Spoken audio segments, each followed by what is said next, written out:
All right. Well, welcome back to Colosseum Chronicles Live. Me and Casey.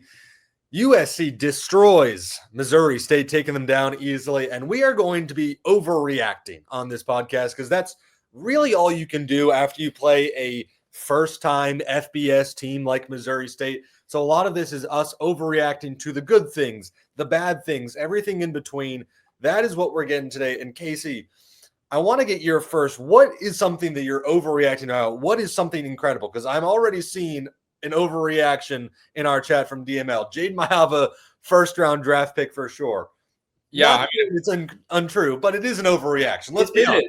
It is. It's a week one game against a borderline FCS team. But I do want to talk about Maiava as my first overreaction because we look at some of these week one performances from other schools, other guys. Maiava clearly cleared all of them in the Big Ten. He was the Big Ten Offensive Player of the Week. Fernando Mendoza, I didn't think played that well. Julian Sain really didn't play all that good.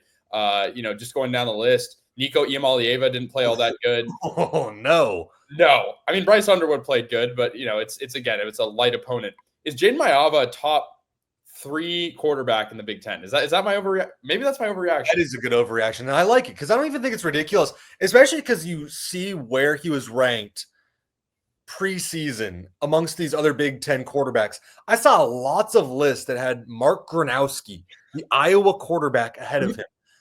I think that's absurd. And we saw that on Saturday. We saw that on Saturday. He threw for less than 100 yards. He ran for, I want to say, 60 and a touchdown. Iowa quarterback syndrome. Never choose an Iowa quarterback to do well. That's just what it is. Yeah. So I thought that was ridiculous. Maiava played fantastic. It's what won him Big Ten Offensive Player of the Year. I think he 100% deserved it. He was by far the best player offensively that USC had, as well as arguably in the Big Ten. A lot of the top really guys didn't do that much for other teams despite playing lesser opponents. Yeah, and I mean, you look at what he was able to do in that game early on. I mean, the first play from scrimmage, he has to roll out and evade some pressure. And I mean, it's not something you necessarily want to see all the time, but it's good just to see Jayden Maiava adjust to a little bit of pressure in the backfield and see him dump it down low, make a good decision, because we know maybe last year that wouldn't have happened. I think Jayden Maiava doesn't have to play like a Heisman if USC, is going to be a good team. I think that's a fair thing to say. Their defense is good. Their receivers are good. But if he can play like, a top 3 QB in the Big Ten, we're talking about USC contending for the Big Ten Conference. It's plain and simple. It's a lot that has to happen, but it certainly can, I think, at this point. Yeah, 100%. And totally agreeing with Jeff here. He didn't look like a liability. That was one of the issues that we had with Maiava for the few games we saw him last year, as well as I'll just speak for both of us, some of our concerns about him coming into this year. We were worried that he'd be panicky. He'd make errant throws. Of course, it's Missouri State. We are overreacting. That's what we're doing. It's fine. He did look good, though. He looked very great. I think back to that play you mentioned. I want to say, is it the second or first play? It was the first play from scrimmage. First play from scrimmage. Rolls out, faces some pressure, under duress, hits Mekhi Lemon 5 yards. Looked great.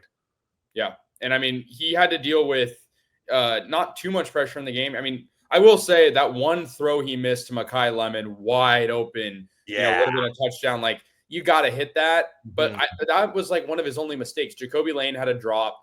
That was really the only bad throw I saw to Jayden Maiava, and he was able to use his legs too. Not to say he necessarily has to, because I think another thing we can overreact to rightfully is the running back room. I mean, all 4 tailbacks, 1 through 4, scoring touchdowns in this game. King Miller going off for a big run. First carry. Incredible. Yeah. Takes it 75 yards. Waymond Jordan, his second carry was a touchdown, I believe. And then Eli Sanders with a super long run as well. Brian Jackson punching it in from close. I mean, this running back room, on top of having Jayden Maiava, who's mobile, and Son Longstreet on the bench, who's mobile, man, the run game for this team looks like it's going to be really special. 100%. And so you talked about Waymond Jordan. You were up in the press box for this game because you were calling them. I was in the student section during this game. I don't think you could hear like the oohs and ahs from Waymond Jordan's first carry where he made a few defenders miss. It was like, we've known about this guy, of course. Everyone within the USC community, I think everyone in our comment section has known about Waymond Jordan, but it was like, oh, okay. It's not just this is pretty good.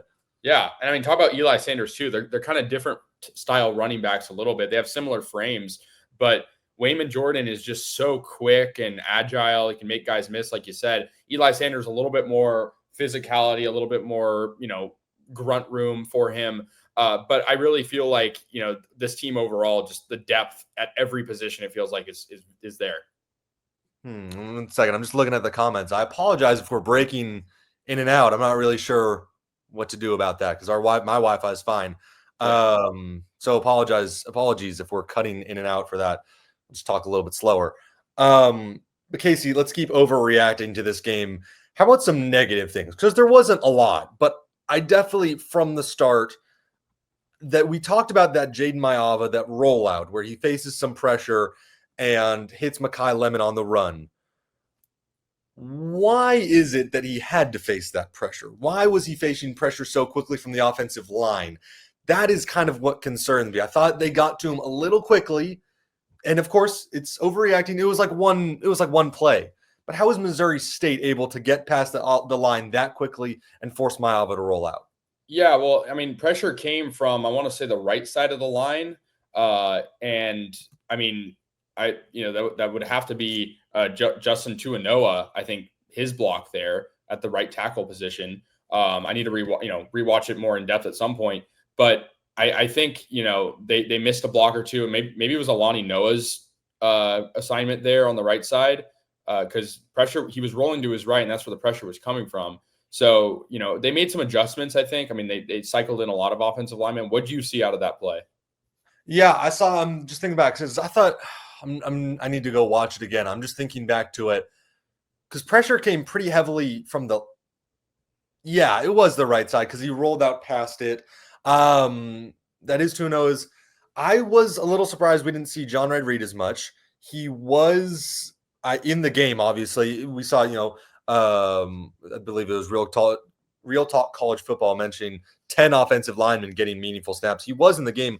I was surprised that he wasn't in the game more. I know he's listed on the depth chart below Killian O'Connor, if I'm not mistaken. I was surprised about that.